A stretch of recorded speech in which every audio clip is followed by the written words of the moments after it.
Hey, rich friends, it's your girl Cha Cha reporting live from the Money Mantra, and we are back with another Forex education video. The purpose of this channel is to help as many people as possible become independent and profitable traders. So, if that's something that you're interested in, make sure that you subscribe. If you get to the end of this video and you find that it's helpful, give me a thumbs up, leave me a comment to let me know what you learned, but more importantly, share this video with another trader. If the videos are just not helpful enough and you do want to stay up to date on more trade ideas or you need one-on-one assistance, you can follow me on TradingView or register for personal mentorship, and that information is down below in the description box. So in today's quick video, I'm going to be showing you guys my exact strategy that I use. And this is a strategy that I have been using for a couple of months, and it has been very profitable for me. So I'm going to go through the indicators that I use. I'm going to go through the settings for those indicators, and I'm also going to go through the confirmations that I look for. So this is what my chart looks like when I first sign in, but I'm actually going to be taking everything off of my chart and we're going to take it from the top. Now I do use 4 indicators, but on the free version of TradingView, you only get 3. So don't worry about that. You can only use 1 EMA.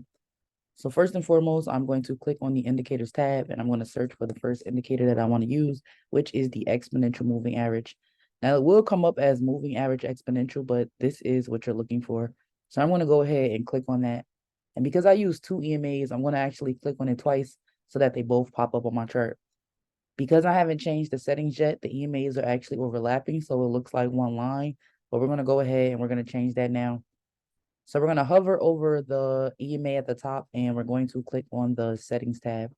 So the first thing we're going to do is click on inputs and we're going to change this length to 50 because we do want this to be our 50 EMA, which records the price for every 50 periods.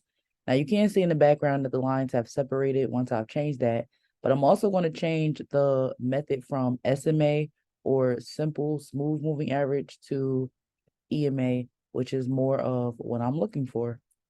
Now for the style, you can change this line to any color that you like. I typically keep mine blue. The only difference that I will do is click on it and change the thickness of the line so that it looks like that. So once we click OK, we can see that our 50 EMA is now set on our chart, and we're going to work on our 200 EMA. So we're going to hover over the second EMA. We're going to click the settings tab, and we're going to start with the inputs. This time, we're going to change the length to 200, and we're still going to change the method to EMA as well. Now, to not get these two lines confused, I am going to change the color of this line.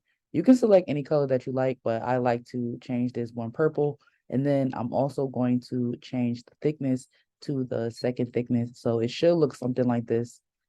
So my EMAs are going to be the trend indicators that I'm using on my chart.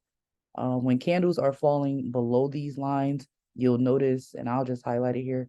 When candles are falling below these lines, you'll notice that the market is in a selling trend versus when candles are falling above these lines, the market will be going in an uptrend.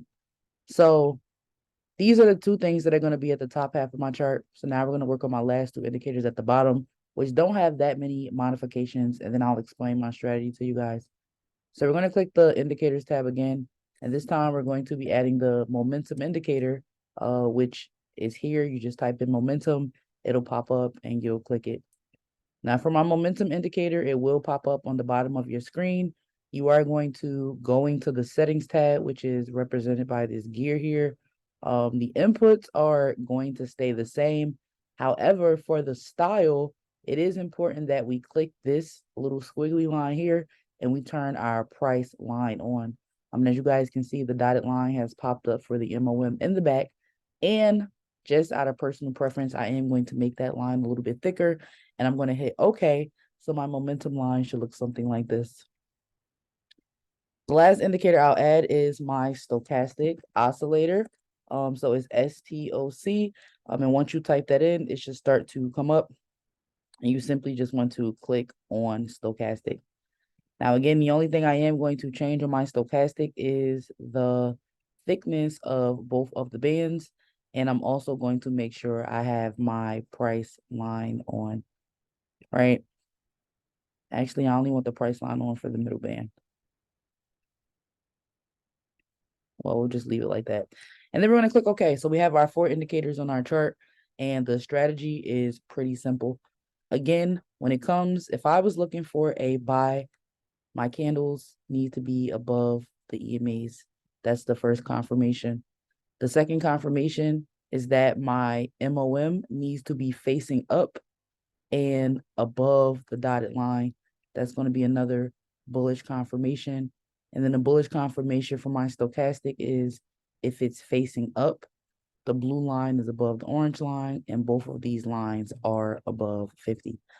Now, you can go back and watch this video again if you do need to break down the confirmations for the buy and for the sell, but I am going to give you the sell confirmations now. So for a sell, my candles need to be below one or both of my EMAs at the top of my chart. At the bottom of my chart, my momentum indicator needs to be facing down and preferably below the dotted line. And my stochastic should also be facing down. The orange line should be above the blue line, and preferably both of these lines should be below 50. And those will be my bearish confirmations. So this is the strategy that I use. I talk about it in a lot of my videos. It's pretty straightforward.